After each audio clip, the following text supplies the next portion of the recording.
o número de mortos em decorrência das fortes chuvas que atingiram Petrópolis há 15 dias. 5 pessoas ainda estão desaparecidas. O temporal também levou prejuízos para cerca de 500 costureiras que trabalham no polo de moda local. Em poucas horas de chuva, Marlene perdeu as 9 máquinas de costura, a única fonte de renda da família. Foi o tempo suficiente de eu sair da cozinha e chegar aqui na confecção e desabar tudo. Com a queda de uma barreira, a lama invadiu a confecção. Com tudo, aproximadamente, vai dar uns 45 mil reais, com tudo. Quer dizer, é uma vida, né? Pra gente que é costureira, você tem que trabalhar muito para você chegar a esse patamar, entendeu? Petrópolis hoje tem cerca de 10 mil costureiras e 20 mil pessoas que trabalham direta ou indiretamente no setor.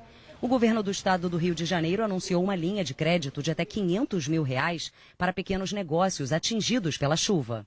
Segundo o Sindicato dos Trabalhadores nas Indústrias do Vestuário de Petrópolis, a maioria das costureiras atingidas pela chuva trabalha de maneira informal. Não são registradas nem têm carteira assinada, como é o caso da Marlene, o que dificulta a implantação de um auxílio para essas pessoas.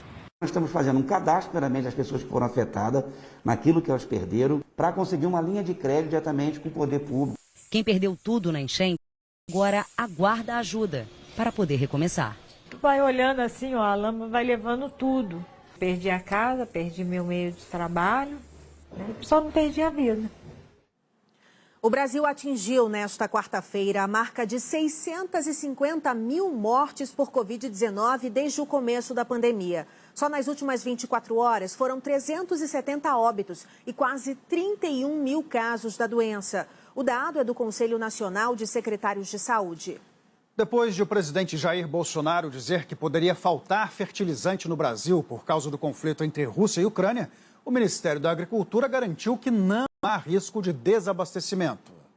Técnicos do Ministério da Agricultura passaram a tarde discutindo os impactos da guerra para a produção agrícola no Brasil e descartaram o risco de faltar fertilizante. A safra brasileira que acontece nesse momento, ela já está acontecendo. Então, o que precisava de fertilizante para ela já chegou, já está com o produtor rural. Atualmente, cerca de 30% dos fertilizantes usados no Brasil são importados da Rússia ou de Belarus. Uma delegação do governo vai ao Canadá no próximo dia 12 para diminuir essa dependência e ampliar o número de fornecedores do produto.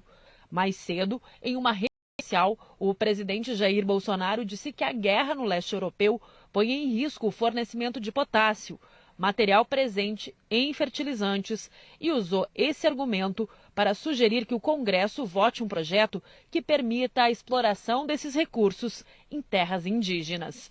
Representantes de vários setores do agronegócio são categóricos ao afirmar que não há risco do Brasil sofrer desabastecimento de alimentos por causa do conflito no leste europeu, mas garantem que os consumidores vão perceber um aumento dos preços nas prateleiras dos supermercados. Com isso, a meta do governo de controlar a inflação, que no ano passado ultrapassou os 2 dígitos, fica cada vez mais difícil de ser alcançada. A Associação Brasileira da Indústria do Trigo destaca que produtos como o pão francês devem ficar ainda mais caros. A inflação internacional vai continuar alta e a recuperação da economia vai ser mais lenta. O governo brasileiro e representantes da Ucrânia negociam o envio de ajuda humanitária ao país. Com cartazes que pediam a paz, algumas pessoas fizeram uma manifestação em frente à embaixada da Ucrânia em Brasília. Nesta quarta, o ministro das Relações Exteriores, Carlos França, conversou por telefone com um representante da União Europeia sobre o conflito. Segundo o Itamaraty, os ministros concordaram quanto à urgência de cessar as hostilidades, preservar vidas e continuar as negociações diplomáticas. Para dar assistência aos brasileiros na região, o Itamaraty abriu um posto de atendimento na capital da Moldávia. Aqui no Brasil, diplomatas estão em negociação com o governo brasileiro e com representantes da Ucrânia para definir como será a ajuda humanitária oferecida pelo país. A Ucrânia pede, por exemplo, o envio de kits de primeiros socorros, alimentos, roupas, além de outros itens de primeira necessidade. Um movimento chamado Frente Brazucra, idealizado pela advogada Clara Magalhães, que mora na Alemanha, tem ajudado na retirada de brasileiros com recursos arrecadados em vaquinhas. A advogada viaja de carro entre os países. Eu vou seguir para Lviv, ver quem está lá para buscar e levar para a fronteira. O encarregado de negócios da Ucrânia no Brasil, Anatoly Kati, disse que já existe um grupo de ativistas brasileiros dispostos a receber pessoas que queiram recomeçar a vida no Brasil. 2 jogadores de futebol ucranianos morreram em consequência da invasão russa, segundo a Federação Internacional que representa os atletas. Já em casa, jogadores brasileiros que viram de perto o horror dos ataques russos estão aliviados. Quando o jogador Diego Silva colocou os pés no Brasil, a mãe celebrou uma vitória. Além de brilhar nos gramados, onde é conhecido como Diego Carioca, ele mantém um projeto social na comunidade onde cresceu em Niterói. O atacante do Kolos Kovalivka da Ucrânia ainda não conseguiu superar o trauma que viveu nos últimos dias. Impotência, ansiedade, ouvindo barulhos de tanque, ouvindo caças passando. Atualmente, a principal meta de jogadores brasileiros que atuam em times ucranianos é voltar para casa. Para fugir da guerra, é preciso enfrentar longos trajetos a pé, de táxi, trem e avião. O Bruno passou por tudo isso em 4 dias de viagem até reencontrar a família aqui em São Gonçalo, na região metropolitana do Rio, de onde ele não pretende sair tão cedo. O atacante do Gornik Sport quer voltar a jogar, mas só onde estiver seguro. Tenho um contrato com o clube ainda, mas a tensão na nossa cabeça é muito grande. A gente não sabe o que vai ser daqui para frente do país, do esporte no país. David Neres, que já defendeu o São Paulo, é outro nome que conseguiu deixar a Ucrânia e desembarcou em São Paulo nesta quarta-feira. Este advogado, especialista em direito esportivo, ressalta que guerras não estão previstas em contrato. Por isso, empréstimos e transferências só poderiam ser autorizados em caráter excepcional pela FIFA. O ideal é que, de comum acordo, o clube ucraniano cedesse temporariamente esse atleta para que ele não fique parado.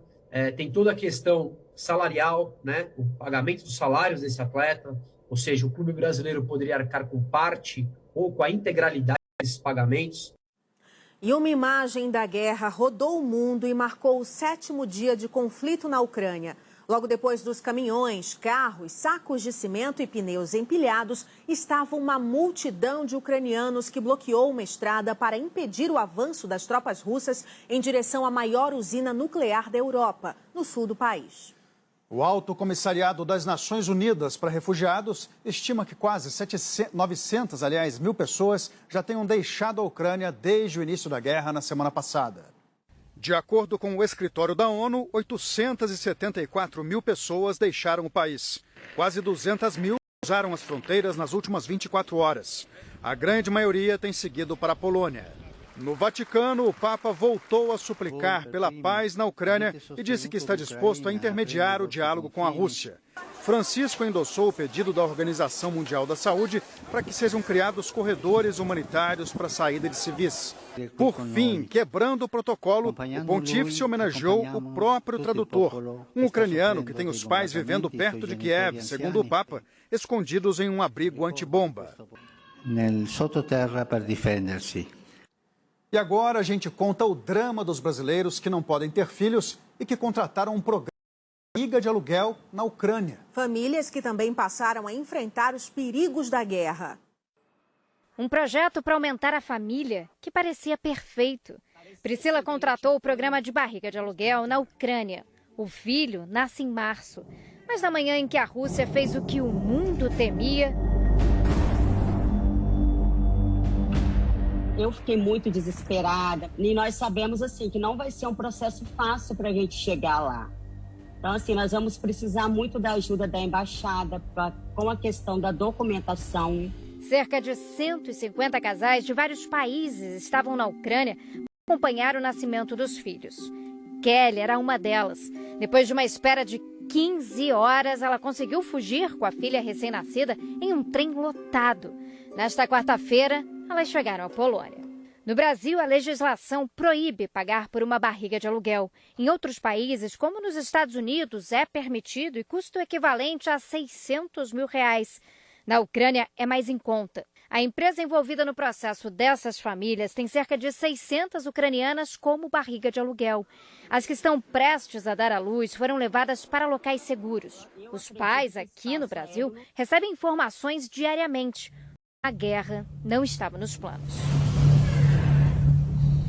A segurança para chegar à Ucrânia é um problema, mas não o único. Já com os filhos no colo, os pais brasileiros ainda não sabem como voltar com os recém-nascidos sem a certidão de nascimento. E por uma questão óbvia, não há cartórios abertos por lá nesse momento. Temos que fazer teste de DNA, tem que tirar a certidão ucraniana.